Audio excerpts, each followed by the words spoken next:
Bienvenue à cette revue des marchés boursiers Cachemire du lundi 15 janvier 2024. Aujourd'hui, les marchés boursiers américains étaient fermés, donc ça va reprendre demain. C'était le Martin Luther King Day aux États-Unis, journée fériée. À Toronto, par contre, on avait une bourse ouverte, donc la bourse de Toronto a fini en hausse de 0,4 21 061 points. Si on regarde du côté du pétrole, le baril de pétrole a baissé de 20 cents à 72,50 US, référence WTI. Le Bitcoin a fini en hausse de 3 42 700, 42 800.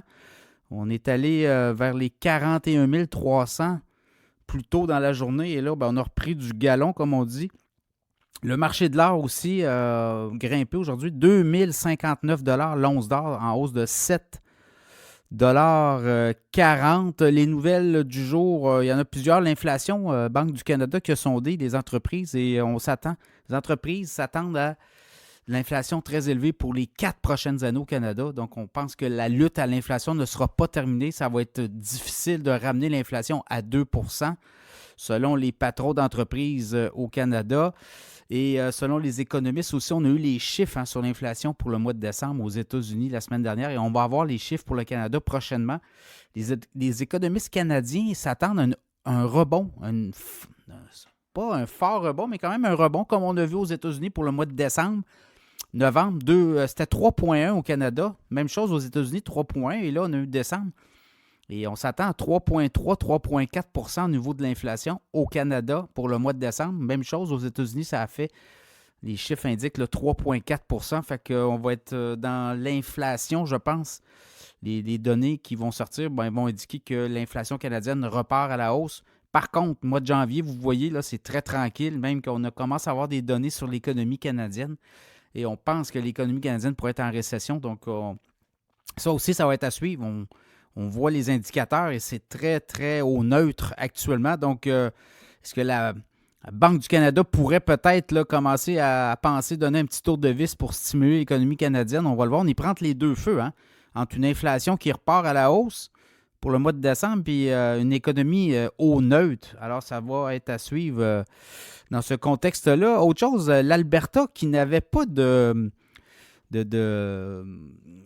comme on dit, là, de centrale nucléaire, vient d'avoir une espèce de contrat là, entre Alberta Capital Power et Ontario Power Generation. On va construire en Alberta un premier réfecteur nucléaire. Alors, on va avoir de l'énergie nucléaire qui va être produite en Alberta. On parle de 2028-2029. Je n'ai pas tous les détails, là, mais ça a été annoncé aujourd'hui. Donc, l'Alberta qui prend le virage du nucléaire. On le voit de plus en plus d'États, de provinces veulent aller vers le nucléaire en raison de la production des déchets, ou notamment les gaz à effet de serre.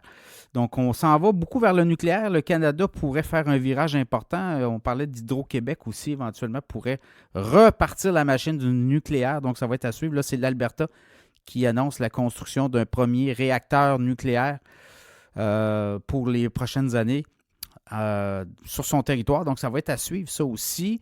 Les autres nouvelles du jour, je regarde vite. Aux États-Unis, c'est très tranquille, là. Mais on va avoir d'autres données demain sur l'économie, donc on va peut-être voir apparaître des choses. Après ça, c'est la Fédération canadienne des contribuables là, qui demande au gouvernement du Québec de baisser la taxe sur l'essence pour notamment la pompe pour les automobilistes québécois, les Québécois. On dit que dans plusieurs provinces, c'est une mesure qui a été mise de l'avant, mais au Québec, personne n'en parle, mais personne ne le pousse. Il y a le Parti conservateur d'Éric Duhem qui en a parlé récemment, demandait au gouvernement de François Legault de s'attaquer aux taxes sur l'essence. Question de donner un break là, aux contribuables québécois. Alors, est-ce que ça va être entendu? Ça va être à suivre. Là, c'est la Fédération canadienne des contribuables qui demande au gouvernement du Québec de réduire la taxe provinciale sur l'essence. Ça pourrait être, si on abolissait la taxe sur l'essence au Québec, là, c'est environ 50 cents du litre qu'on pourrait aller gagner là, dans les poches des contribuables, des automobilistes surtout. Donc, ça va être à suivre. Sinon, je vais terminer avec cette nouvelle, notamment aussi là, tous les prêts le 18 janvier. Les entreprises qui avaient contracté des prêts avec le gouvernement fédéral auprès de l'aide d'urgence là, pendant la COVID, ben là, on doit rembourser. Certains, c'est 40 000 d'autres, c'est 60 000 Donc, il y a beaucoup de PME pensent qu'ils ne seront pas capables de rembourser ces prêts-là, donc où on devra prendre des prêts privés auprès d'institutions financières. Et là, il y a certaines institutions financières qui disent, écoutez, nous, on ne peut pas vous passer de l'argent, votre bilan est tellement mauvais. Donc, on pourrait assister à une vague de faillite, ça va être à suivre. Là. Mais il y en avait beaucoup qui avaient déjà remboursé. Il y a 900 000 PME au Québec qui ont eu accès à cette aide financière d'urgence pendant la COVID. Mais là, on avait repoussé les délais, on l'avait repoussé. Première fois, on était au 31 décembre 2022, on l'avait repoussé au 31 décembre 2023 et là, on l'a repoussé au 18 janvier 2024. Et là, ben, il va se passer de quoi dans les prochains jours? Certaines entreprises ne pourront pas rembourser, alors c'est un peu ça. Là. Et là, ben, c'est la Fédération canadienne d'entreprises indépendantes qui tire une sonnette d'alarme. Par contre, les entreprises qui ont remboursé leurs prêts, elles, on continue et celles qui ne pourront pas, ben là, ça passe ou ça casse. On pourrait voir une vague de faillite. La FCAU s'attend à avoir plusieurs entreprises fermées. Alors, c'est un peu ça, les nouvelles du jour. Demain, les marchés boursiers rouvrent. On va voir de quoi il en retourne.